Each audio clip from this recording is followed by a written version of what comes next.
This is the Nile Delta in Egypt. It's been growing steadily since the 1980s. Centuries ago, it was the breadbasket of the world.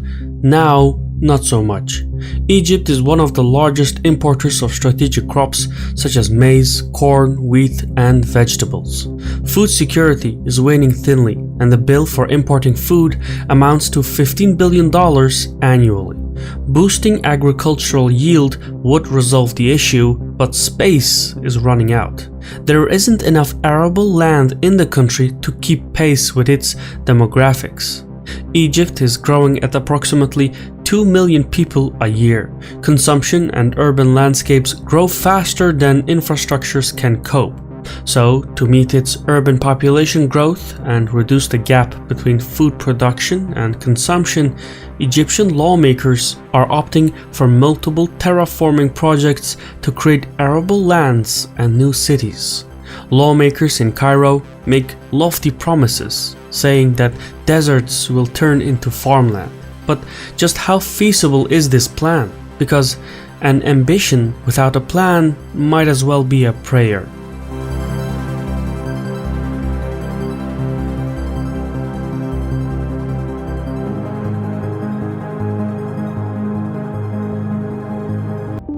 Egypt is large in size, but looks can be deceiving. Less than 3% of its landmass is habitable. Imagine a country the size of Belgium, but packed with 106 million people. Governing a country like that is not easy.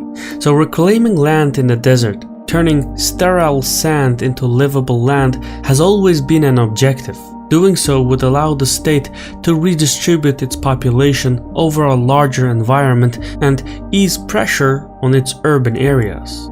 Cairo's first attempt at terraforming was initiated in 1997 by then-President Mubarak. Dubbed as the Toshka project, the premise was simple yet monumental. Dig a 240-kilometer canal out into the middle of Egypt's western desert, feed the canal using water from Lake Nasser, and then relocate a fifth of Egypt's population to this new would-be delta.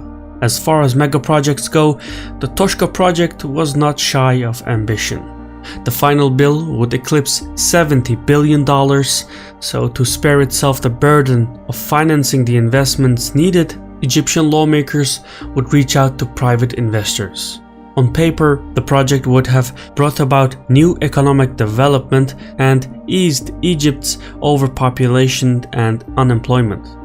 Being the largest engineering megaproject in the Arab world, it was presented as the ultimate solution to Egypt's troubles. It was also a massive failure. The Toshka project was more grounded in politics than reality, which played into its collapse.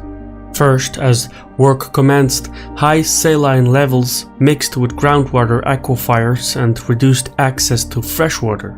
Then, as large vehicles moved about to irrigate the land, their wheels would get stuck. The project literally came to a standstill, and finally, the private investors never came. The Toshka project was deemed too risky to invest in. What little progress was made was negligible. The canal was about 50 kilometers short of the first oasis in the western desert. The venture was such a mess that it was abandoned in 2005 and then buried in obscurity. But failure is simply an opportunity to begin anew and do things differently. Now, sitting President El-Sisi has ordered to revive the project, albeit updated to reflect new considerations on the ground. More than $400 million has been set aside to kickstart the terraforming project. Situated at around 225 kilometers to the southwest of Aswan, the Toshka project looks to link several large oases in the western desert. The trouble is that the Toshka lakes have since dried out because Egypt stopped pumping water into the area. So water levels will have to be restored first, which would be a tremendous task by itself. But if it does work, upon completion, the project site will focus on wheat, maize, date, and cotton production.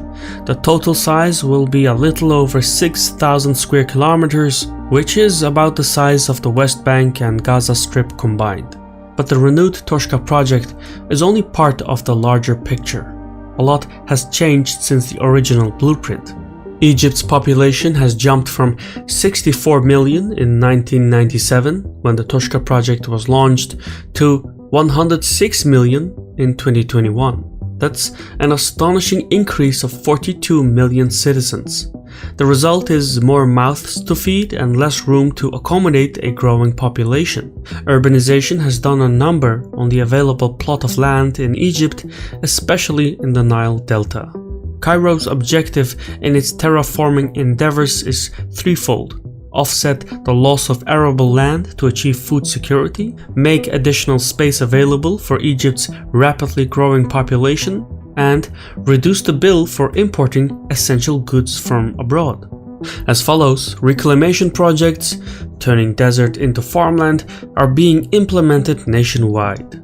In the Sinai Peninsula, the state is undertaking more than 400 development projects at a cost of $31 billion.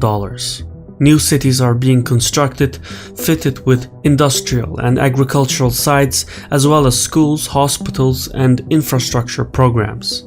The ultimate goal is to reclaim terrain and encourage millions of citizens to settle there.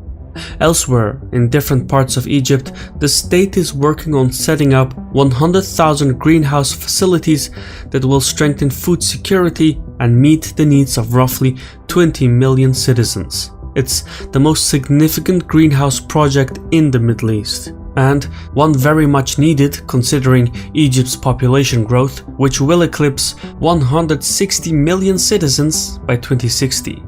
However, the crown jewel in these mega projects is the new delta. Situated in the northwest near the Nile Delta, the plan is to create a new delta plain that goes through the El Daba axis at the cost of $19 billion. It covers roughly 4,100 square kilometers, or an area about half the size of Cyprus. The mega project would form new urban communities and industrial sites that focus on agricultural production. The location of this mega project was specifically chosen for its proximity to Egypt's road network, seaports, airports, and industrial areas, allowing the state to transport its products across the nation swiftly. The primary goal of the new delta is to bridge the gap between food production and consumption. Currently, Egypt's bill for importing food amounts to $15 billion annually. The Nile Delta would boost agricultural yield by 30%, strengthening Egypt's food security. Though everything up until this point sounds lovely, the ambition to turn the desert into farmland will not be easy. It will require a fortune. Yet more troubling than finances is the availability of water. Egypt's annual water supply stands at roughly 60 billion cubic meters, which includes 55.5 billion cubic meters from the Nile River. The government has poured billions into water treatment, seawater desalination plants, and modern irrigation technology to make up for water shortage. But even so, much of Egypt's water supply is threatened by Ethiopia's construction of a massive dam on the Nile. That means Cairo has no water to spare for agricultural expansion. As it stands, the only way to expand its arable land, the only way to make its reclamation projects happen, is to use treated wastewater or other untraditional sources of water. Even more alarming, the Egyptian army has taken the lead on all these mega projects. As the most organized government body in Egypt, the army is entrusted with nearly every macroeconomic project. It is woven into almost every segment of the Egyptian economy. The army produces goods, operates factories, manages infrastructure, maintains farmlands, and runs businesses. The Egyptian army is sanctioned to take part in economic activities as a means of lowering the official defense budget. Military-based economic activities are meant to compensate senior officers for their low salaries and pensions by giving them prospects to generate additional sources of income. It's speculated that about 30% of Egypt's GDP is controlled by the army, but some estimates put it as high as 60%. The army has officers placed throughout the state apparatus and uses that authority to assign contracts to senior officers legally. What this means is that corruption is hardwired into the economy. Transparency is hard to come by, and going by its historical track record, the army lacks economic vision. Being a hierarchy, someone atop the chain of command gives the order to build a new city in the sand somewhere, and that's what happens. Billions are poured into mega projects, while private contractors are tossed aside because the army tends to take over management and finances. The final result is mixed. Some projects do succeed, but plenty go bust. Egypt is currently taking out massive loans to finance these projects, and the fundings that go into the army are never returned to civilian agencies. Now, the Cairo government, which is run by the army, promises that the army's involvement will not exceed 15%. But talk is cheap. Military officers run the government's main audit agency. They're in charge of assigning contracts and investigating fraud. The convenient thing is that the army is exempted from investigations, so there's no way to check or measure to what degree the army is engaged in these terraforming projects.